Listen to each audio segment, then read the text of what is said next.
My topic originally was based basically on web crawling engines, but then I decided to put an addition, and I decided to speak about sentiment analysis, which is related to it. So I'll start my talk, and I start my talk with this quote that I found purely by chance on the net in a paper discussing something completely technical. And I found this quote which says, "Through the analysis of emotional tendency in online public opinion, governments and enterprises can stabilize people's emotion more effectively and maintain social stability." I found this quote, and it was very strange because it was in a paper that was not discussing any implications of emotion or internet use generally. So I found it very strange. Why would somebody put this quote in a very technical paper? So I'll just start that as a way of thinking.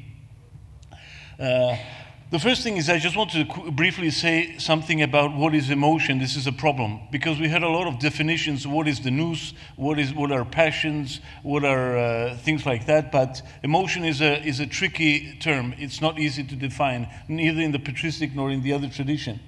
First of all, I would like to make a distinction between data, which I understand as a static thing. Then I would like to make a distinction between knowledge, which I found is dynamic in its nature, and wisdom, which I find is interactive in its core. And what is the relationship with emotions, with these three concepts? Are emotions dependent entities in one way or another, or have a life of their own? There is also a complex attitude to emotions, passions in the patristic accounts. The patristic accounts by no means are uniform in these terms, as maybe we could think. What is a passionful being in the patristic tradition versus passionless beings? Imagine the real dichotomies which are in terminology in the patristic tradition. What is the algorithm of love, emotion? Is emotion a love? Is it an apathetic machine? What is it exactly? Then we can go and ask ourselves, what are the goals of AE, machine learning and other forms of contemporary technology? To react on emotions, create emotions, or predict emotions, or ignore emotions? What are the goals here? There is a specific way of doing things which is called sentiment analysis, web crawling, etc., which is, I think everybody knows about or heard about them. But they're not immediately linked to emotional disposition, but can be in a certain way if they're used in this way. So there are various goals of sentiment analysis and web crawling, search engines, selling products, analyzing the market, data analysis, data storage, search information, and so on. But the question is, do you know what you're searching for? Are you searching for answers, data, knowledge, wisdom, or searching for emotion fulfillment? The other question which immediately springs to mind is their emotional interaction with the machine. Any form of text in the media is the result of priori taxonomy, which we heard in other contributions to this conference, and selectivity either by the machine or the human person. There is a selection process, as we heard many times. This can entail a conscious process in one way or another, but not necessarily. It can be a natural automatic process. The selection of a text or information can be planned with goal in mind in order to produce emotions, but not necessarily. The machine can learn to produce emotional reactions. The other question is whether it can be programmed to feel emotions. Feeling emotions in an objective, free way essentially entails unpredictability, which is important in our discussion. Unpredictability is real and has its unpredictable outcome. Example, women and men in marital life, each producing different emotional responses at given situations. The offspring of a marriage, the child, is a new product, unique as a conflation of emotional beingness of the parents. The child is independent of its parents and has its own emotional output character. Emotions are relational, that is. The patristic tradition, emotion must be expressed to another object to be truly fulfilled. I mean, this is a basic tenet of patristic thought where you have to express emotion to something or someone to really feel the substance of emotion. Love as an emotion cannot be self-contained according to the patristic tradition. Without interaction, emotion exists in the subject but is not expressed, interacted with, which creates a limited subjective emotion. Okay. Sentiment analysis, which everybody probably heard about, is not concerned with emotion. It's concerned with positive, negative, or neutral states and reactions. These can be associated with emotions, but not necessarily. Search engines, web crawling, can be linked with emotions also, in the sense of emotion forming our preferences and our preferences influencing pre-ordered emotions. The issue is whether all human behavior and preference is or not linked with emotion. Even the most irrationally based decision is based on an emotional disposition in one way or another. The individual approaching the information, looking for information, approaches these with a particular mindset and leaves a site or information with a different mindset, let's say emotion. The internet and other media are not the same as the human person. The human person interacts, the net absorbs interaction or forms interaction according to this absorption of input. The emotional response of the media is static and one-sided. It forms its conclusions based on a parasitic relationship, not necessarily creating emotions, but rather reacting on them. Emotions can be created by A, but always on previous output input. Positivity or negativity in sentiment analysis is not necessarily indicative of a positive or negative emotion, as I said. What is positive or negative can be based on purely rational, non-emotional processes. Sentiment analysis, just as web crawling, can never be completely emotionally objective in any form.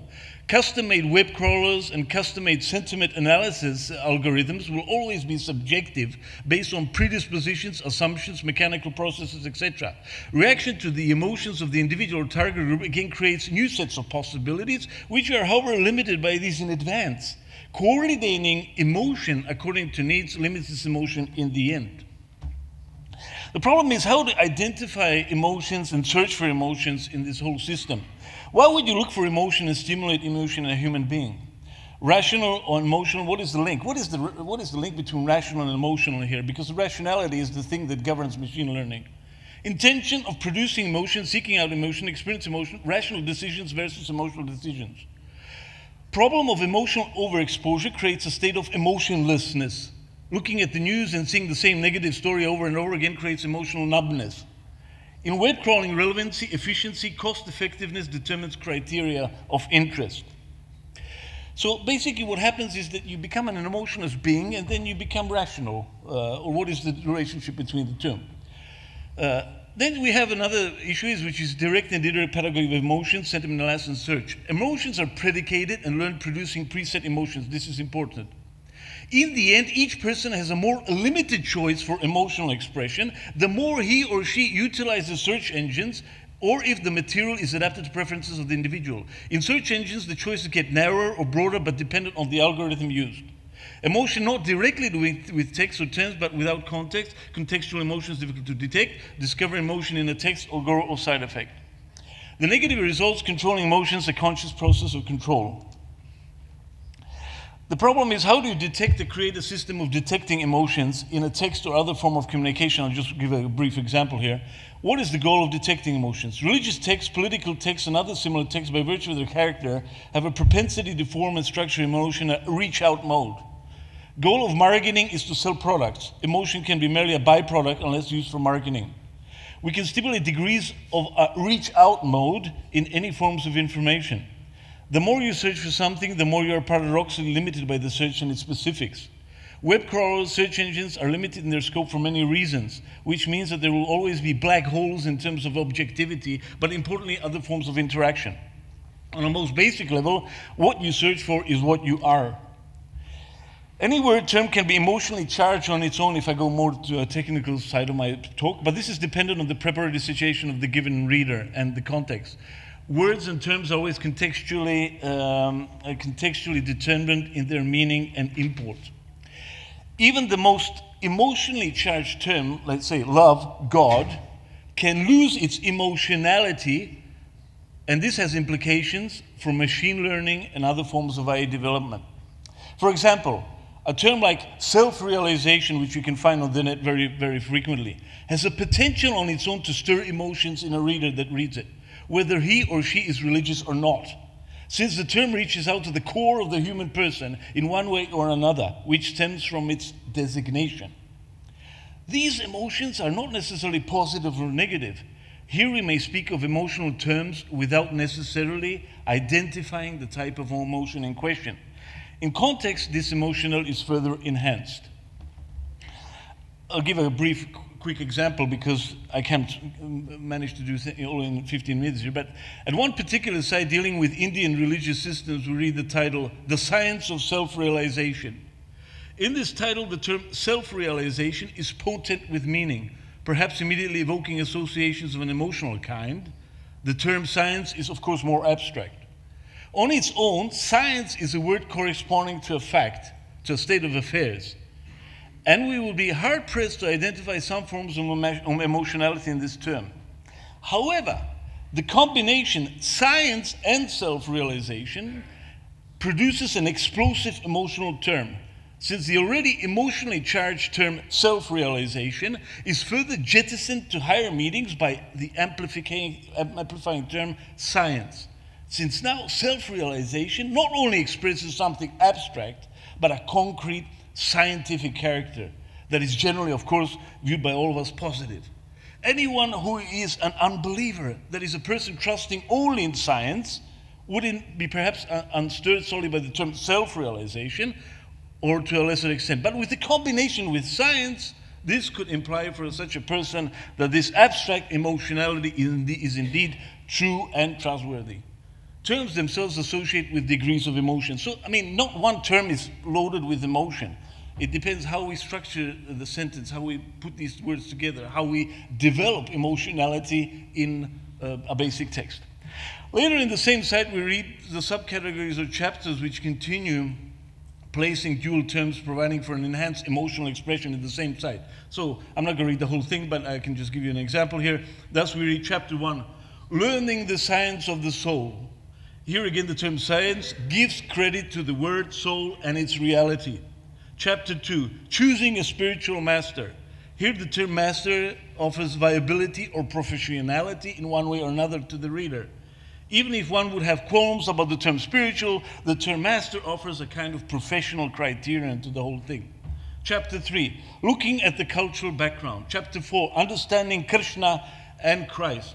These two last statements are powerful, also since they associated themselves with other potent terms such as Christ, cultural background, and so on.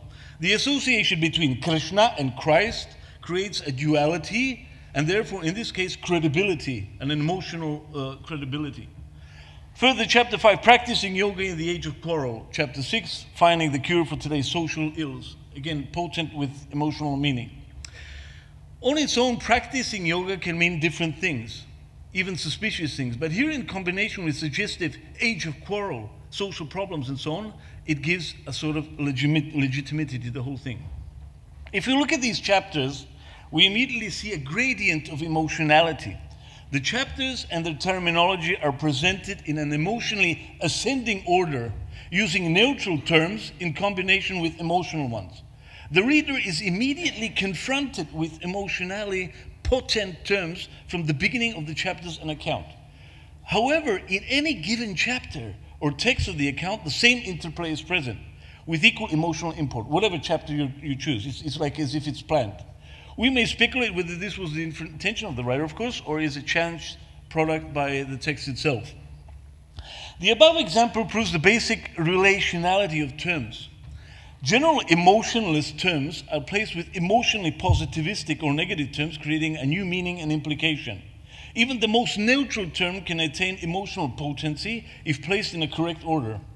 Thus, if I say eternal damnation, this can provoke an idea about eternal life, which would be positive. Here, however, eternal on its own has, of course, a lesser emotionality about it than damnation. If you use just and say eternal, that could mean millions of things and doesn't mean necessarily nothing. The challenge here is that lexicographic reductionism will not help the analysis. Reducing the number of words of their structure will, on the contrary, distort the data and make it emotionless. The other problem is that even terms may be emotionless for some, but not for everyone, of course. And regarding machines, this is even a greater problem. For a machine to produce an emotional term, it can be easily tricked. The contextualization of terms is a more complex endeavor, of course. In religious texts or contexts, there has been an age-old assumption that the audience and the speaker are somehow on the same wavelength.